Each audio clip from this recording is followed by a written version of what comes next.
Meskipun berbeda. Meskipun berbeda, tidak harus kita saling berpecah belah seperti itu. Toleransi di sana itu sudah menjadi sebuah keharusan seperti itu. Bukan menjadi sebuah paksaan gitu ya kan. Soalnya di sana emang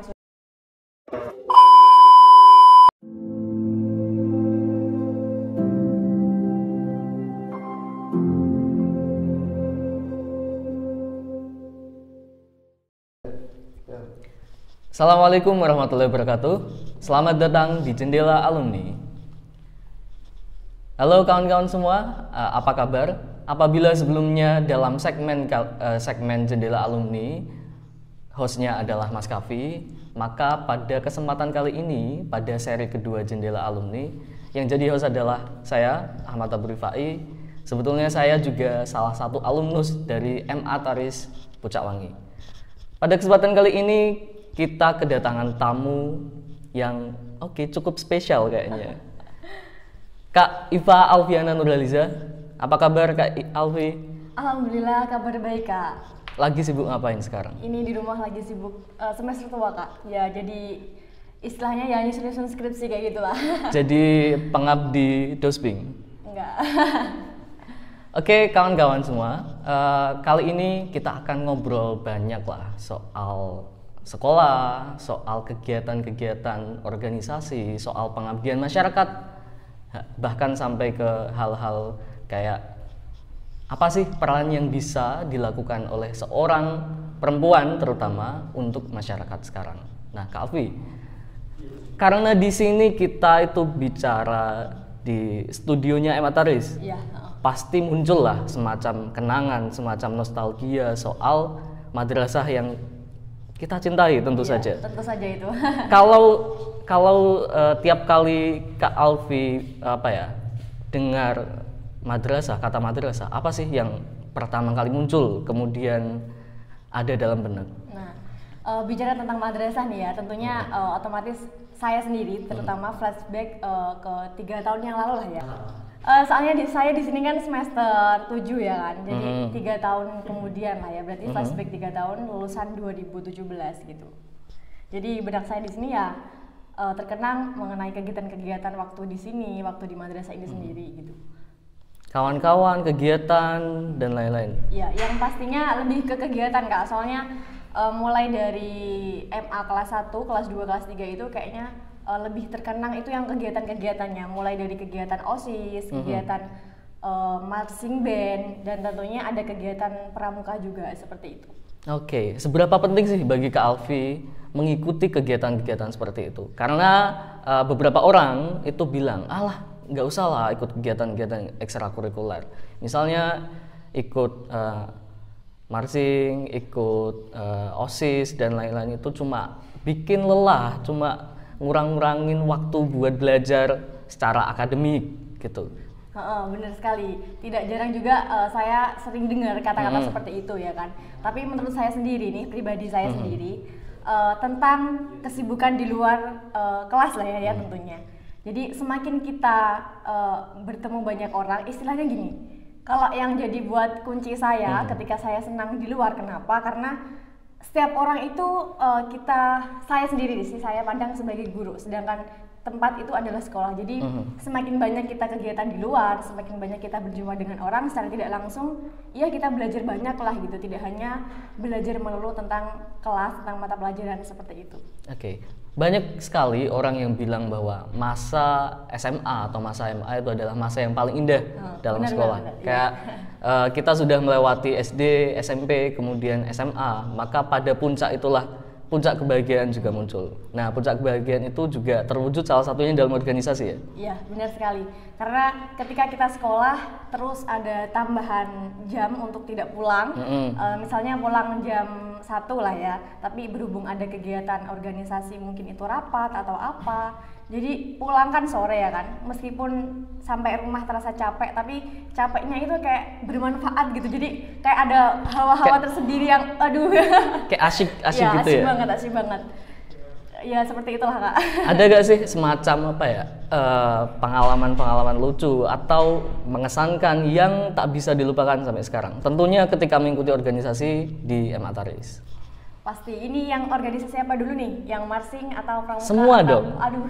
OSIS atau mungkin nanti bisa dikerucutkan ke pramuka, karena for your information aja kawan-kawan semua, sekarang Kak Alfi ini lagi menempuh studi di IAIN Kudus, dan beliau juga aktif sekali di Racana Kepramukaan. Jadi mungkin bisa cerita dulu pengalaman-pengalaman berharga, lucu dan lain sebagainya ketika masih ada di sekolah. Iya. Ini cerita dulu yang dari pramuka ya, Kak ya.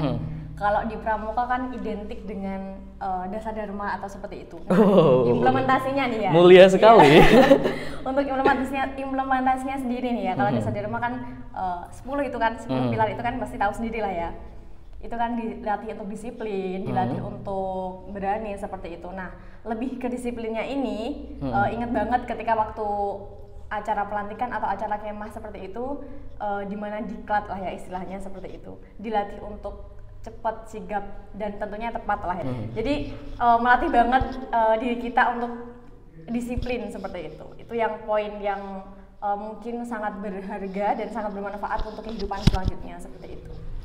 Pernah ngerasa gak sih kayak capek banget ikut ginian, meskipun awal-awal udah diniati, tapi pas di tengah-tengah ketemu pembina yang galak misalnya, ketemu kawan-kawan yang sok cute atau gimana, pernah sampai pada titik lelah kemudian ingin berhenti saja? Kalau titik lelah itu pasti, itu kan manusiawi ya kan. Tapi kalau untuk berhenti kayaknya enggak deh. Soalnya kan istilahnya udah jalan di tengah jalan, masa iya mau mundur kayak gitu kan. Jadi ya enggak. Kalau untuk berhenti sih enggak. Tapi cuman kalau capek ya pernah lah, manusiawi seperti itu. Oke, menurutku ada salah satu hal yang patut ditarik juga dari organisasi semacam kepramukaan, yakni soal pengabdian masyarakat. Karena dalam salah satu dharma yang dimiliki oleh pramuka itu pasti ada poinnya mengerucut ke bagaimana kita bisa berkontribusi untuk kemaslahatan orang lain, kemaslahatan bersama. Menurut Kak Alfi, sejauh ini seberapa banyak sih pramuka bisa membantu Kak Alfi untuk membantu orang lain? Iya, alhamdulillah ini ya Kak ya, cerita sedikit. Alhamdulillah banget ya. Iya, bisa cerita di sini kan alhamdulillah banget ya kan, dipertemukan dengan alumni tahun berapa Kak? 2016. Oh berarti atas kupas ya Kak ya, tahun 2016, saya 2017 ya. Ini cerita sedikit, tepatnya 7 Januari yang lalu nih, baru tahun kemarin. Awal 2020 yang indah lah ya. Sebelum corona datang. Oh, sebelum corona datang, alhamdulillah syukurnya itu. Jadi tepatnya tanggal 7 Januari kemarin, itu saya dan teman saya 2 orang itu dikasih kesempatan dari kampus untuk mewakili IAIN Kudus di KKN Nusantara. Jadi itu KKN itu yang mengadakan dari Kemenak sendiri. Nah, untuk penempatan KKN-nya itu di provinsi di mana jumlah indeks kerukunan umat beragamanya 81,1. Jadi itu jumlah skor tertinggi setelah Papua. Setelah Papua? Iya, betul sekali. Jadi itu tingkat toleransi beragamanya itu nomor 2 setelah Papua seperti itu. Tapi biasanya statistik itu tidak selalu berbanding lurus dengan keadaan yang ada di dalam masyarakat. Ya. Nah, setelah Kak Alfi langsung terjun ke sana melihat bagaimana interaksi antara suku satu dengan suku yang lain, orang dengan agama A dengan orang agama B dan lain-lain. Apakah statistik tersebut bisa dikonfirmasi benar? Iya, kan pertama kali, masa iya nih gitu kan. Itu kan sebelum lihat langsung di lapangan. Nah, setelah kan sebelum penempatan nih ada 4 hari pembekalan di Asrama Haji Kupang, 4 hari, mulai tanggal 7, 8, 9, 10 ya kan. Tanggal 11 kita penempatan di desa, tempat saya ini di desa Oeteta, Kecamatan Sulamu. Bacanya Oeteta? Iya, Oeteta. Kalau orang nggak pernah lihat dengernya ya kan, bacanya Oteta, tapi bacanya Oeteta. Di situ nih pertama kali kita ke sana disambut dengan hangat oleh masyarakat sangat tentunya ya kan. Meskipun agama non-muslim ya kan, tapi penyambutannya yang sangat luar biasa. Jadi kita di sana itu gimana ya, kayak beda banget ya kan, kayak anjing sama babi itu tuh udah kayak jangan emosi, gitu. jangan emosi. Ngomongnya anjing, guguk aja kali ya, bagus ya kan? Oke, boleh. Kalau anjing nanti terkesan kayak gimana gitu ya, guguk aja. banyak guguk sama babi itu keliaran di tempat-tempat kayak gitu. Jadi kalau di sini nih kayak ayam sama kucing gitu ya kan, seperti itu. Jadi kayak kaget, ih ini sumpah nih ada anjing gitu kan, anjing guguk ya kan. Seperti itu. Keluar rumah tiba-tiba babi. Enggak lah. Kalau babi itu lebih ke belakang rumah Kak, enggak di depan rumah. Terus yang paling berkesan nih ya kan, yang untuk moderasi beragamanya. Pertama kali kita datang ke sana, malamnya kan kita belum kenalan nih sama masyarakat sekitar, belum ngadain pertemuan dengan masyarakat sekitar. Malamnya itu ada acara Natal nih di Dusun 1 ya kan. Kita dapat undangan. Kita hadir, sedangkan kita hadir di sana dijamu dengan baik lah ya. Soalnya kan untuk makannya sendiri itu kita dikasih tempat yang berbeda. Dimasakinnya yang di tempat berbeda, makannya di tempat berbeda, seperti itu. Untuk penjamuan yang kita sebagai muslim seperti itu. Jadi ya kayak dihormati banget gitulah ya, masa jamuannya disendiriin, terus masakin juga disendiriin, jadi kayak dihormati sekali gitu. Oke, itu potret toleransi dalam bingkai seremonial. Ya. Bisa dikatakan seremonial karena bisa. Itu untuk penjamuan. Kalau potret toleransi itu diejawantahkan dalam kehidupan sehari-hari, yang Kak Alfi lihat selama ada di Oeteta itu apa aja kira-kira? Ya. Setiap kali kita ada acara nih Kak ya, kan ada kita muslim ya kan, terus ada masyarakat di sana yang notabene lebih ke non muslim ya kan.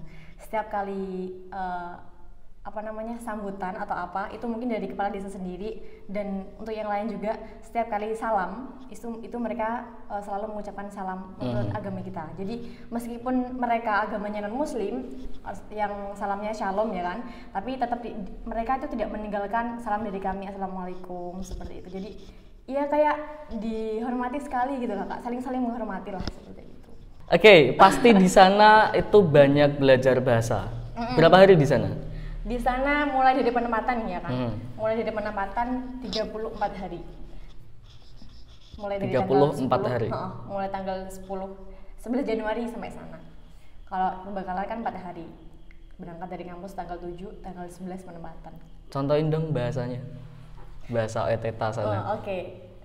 Apa? Bahasa Kupang aja ya Kak ya, yang familiar banget gitu kan. Soalnya kalau bahasa suku kan banyak nih, nanti takutnya salah gitu ya kan. Kalau bahasa Kupang tidak tuh sonde. Tidak itu sonde. Sonde. Kamu jangan bilangnya tidak kamu.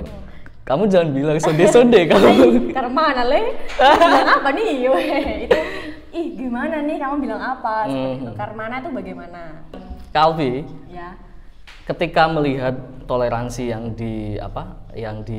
terjadi di sana, yang dipraktekkan oleh masyarakat Oeteta dan sekitarnya itu, apa sih kemudian hal yang bisa ditarik ke dalam diri sendiri, refleksi macam apa yang timbul?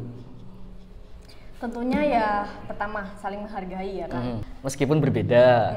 Meskipun berbeda tidak harus kita saling berpecah belah seperti itu. Toleransi di sana itu sudah menjadi sebuah keharusan seperti itu, bukan menjadi sebuah paksaan gitu ya kan. Soalnya di sana emang sudah lingkupnya seperti itu, meskipun kita non muslim, meskipun mereka non muslim, mereka tetap bisa menghargai kami. Begitupun sebaliknya. Masa iya mereka baik dengan kami tidak lebih bisa baik dengan mereka, seperti itu. Nah, sederhananya seperti itu. Oke. Yang dilakukan selama 34 hari ngapain aja toh? Pertama nih, kan kita KKN di sana melakukan penggalian aset dengan metode ABCD, Asset Based Community Driven Development ya kan? Jadi kita di sana kan sudah ada pembekalan nih 4 hari. Jadi minggu pertama apa, minggu kedua apa itu sudah dirancang sama panitia nih. Yang pertama perkenalan dengan masyarakat sekitar. Terus minggu kedua nih kan udah kenalan sama masyarakat sekitar. Minggu kedua kita mengidentifikasi aset. Soalnya kan di sana nih terkenal dengan sumber daya alam yang banyak ya kan, mulai dari jagung, terus padi, kelor dan lain-lain seperti itu. Oke, seingat saya juga kelor sebetulnya salah satu tanaman yang bermanfaat, punya banyak khasiat, bahkan Jepang selalu meminta bertonton. Betul sekali. Dari Indonesia. Kemarin juga itu yang kami angkat, kan potensi kelor itu kan udah jelas banget, terus pemasarannya juga udah jelas gitu ya kan. Jadi selama kita KKN di sana nih 34 hari, kita fokusnya di itu. Jadi menyadarkan masyarakat, terus bagaimana cara masyarakat itu sadar akan potensi kelor dan apa yang bisa dilakukan masyarakat untuk mengembangkan kelor itu sendiri. Kegiatan intinya nih penanaman kelor ya kan, di mana kami mengambil masyarakat yang beragama muslim, non-muslim, dan jalannya itu dalam satu lingkup penanaman kelor. Jadi untuk implementasi moderasi beragama di sana yang kami potret itu, yang kami angkat ke artikel seperti itu. Jadi semua itu dalam satu bingkai ya. Semua orang dari latar belakang yang bermacam-macam itu kumpul satu, kemudian mengelola kelor jadi semacam simbol persatuan. Kala KKN itu. Iya. Untuk judul kami KKN kemarin kelor pemersatu bangsa. Jadi seperti itu. Jadi kelor pemersatu bangsa. Balik lagi ya soal kepramukaan, kemudian juga soal KKN di Nusa Tenggara Timur. KKN Nusantara, KKN di suatu tempat yang jauh, suatu tempat yang asing, yang bahkan barangkali kita tak pernah berpikir untuk menginjakkan kaki sampai ke sana. Betul sekali. Itu antara pramuka dan KKN, seberapa banyak sih pengalaman-pengalaman Kak Alfi dalam kepramukaan kemudian membantu saat KKN? Soalnya mungkin beberapa orang masih menilai ya bahwa pramuka itu poin utamanya adalah ketahanan hidup, survival. Tapi bagi saya yang dulu juga sangat aktif pramuka dalam di Ataris, sebetulnya poin utama yang bisa dijadikan sandaran adalah poin bagaimana pramuka bisa turut serta membangun masyarakat. Itu gimana hubungan antara pengalaman-pengalaman dalam pramuka hingga sampai ke KKN? Untuk pengalamannya sendiri, nah saya kok bisa berangkat KKN itu salah satunya karena pramuka. Salah satunya karena pramuka. Iya, tadi kan sudah saya bilang bahwa setiap orang itu guru dan setiap tempat adalah sekolah. Jadi mulai dari kita bisa menghargai, mulai dari kita bisa memimpin, dan seperti itu sangat bermanfaat sekali. Dan itu sudah dipupuk saat Kak Alfi masih di Ataris. Iya, Ataris juga alhamdulillah waktu itu aktif di pramuka juga ya kan. Mulai dari kelas 1 masuk nih, seperti teman-teman yang lain lah ya, penerimaan tamu ambalan. Terus kelas 2, alhamdulillah di Ataris nih sampai laksana ya kan Kak. Jadi untuk kelas 2 itu sendiri pernah juga alhamdulillah jadi pengurus harian di Ambalan Patimura Cut Mutia, seperti itu. Sebelum kita menyudahi, saya kira ini obrolan yang sudah cukup karena tadi udah banyak banget bahas soal kegiatan di sekolah, kemudian yang berlanjut di kampus, lalu sampai ke suatu pulau yang jauh dari sini, dari Jawa Tengah. Ada pesan nggak sih untuk teman-teman, terutama yang sedang sekolah atau sedang menempuh pendidikan tinggi deh, soal organisasi, soal pengabdian masyarakat, dan lain sebagainya? Ya, ini pesan buat teman-teman semuanya ya kan. Jadi percayalah kalian, tidak ada seseorang itu yang tidak memiliki apa-apa. Jadi yakinlah kalian tetap berkontribusi untuk bangsa kita tercinta Indonesia, seperti itu. Cukup. Tepuk tangan. Oke, kawan-kawan semua, sekian dari kami. Semoga obrolan yang kami sajikan kepada kawan-kawan itu bisa bermanfaat. Dan apabila ada kesalahan, ada kerecehan-kerecehan yang tidak perlu, kami juga meminta maaf. Semoga kita bisa berjumpa di sesi Jendela Alumni yang ketiga. Sampai jumpa. Assalamualaikum warahmatullahi wabarakatuh.